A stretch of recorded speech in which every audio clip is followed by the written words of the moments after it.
Қайырлы күн баршаңызға. Бүгін біз сіздермен кереметтей етіп голубцы тамағын жасайтын боламыз. Ол үшін бізге керегі бір капустамызды алып, оның қатты жерін осылай пышақпенен тіліп жібереміз де ақырындап ажыратып алатын боламыз. Жан-жағы жыртылып кетпейтіндей етіп, мінекей біз ажыратып алдық. Енді келесісінде осылай ажыратып шығатын боламыз. Келесі қабықшаны да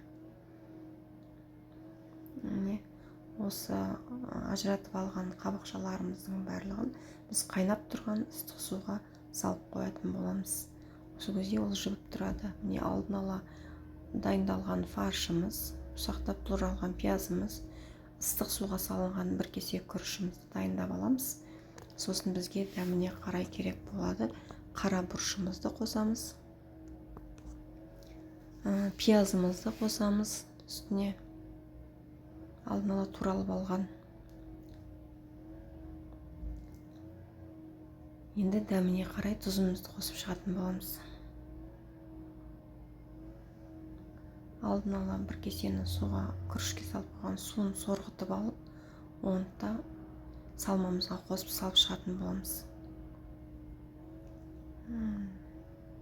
Бір 5-10 минуттың көлемінде тұрады ыстық суда. Күрішіміз, мінекей барлық салмамызды алып араластырып алатын боламыз. Осылай бәрін біркелкі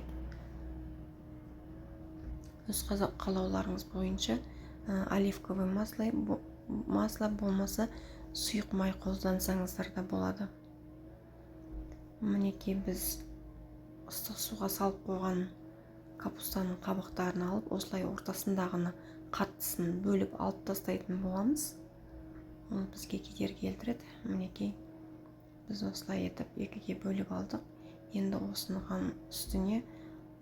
ішіне біз бір ас қасық пен салмамызды салып, екі жағынан осылай бүктеп орап шығатын боламыз.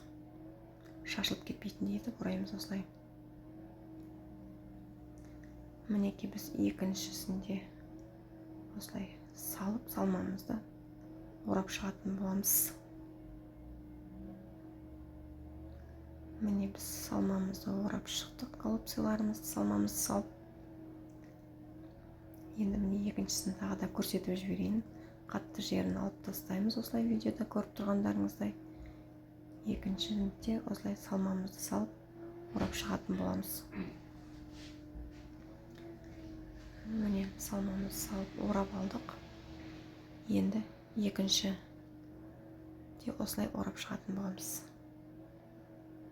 Барлық голубцыларымызды осылай орап дайындап болғаннан кейін міне біз болдық.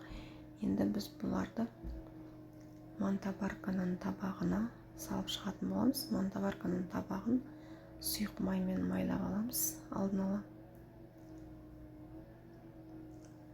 дайын голубцыларымызды мантаваркаға салып тізіп шығатын боламыз мантаварканың табағына.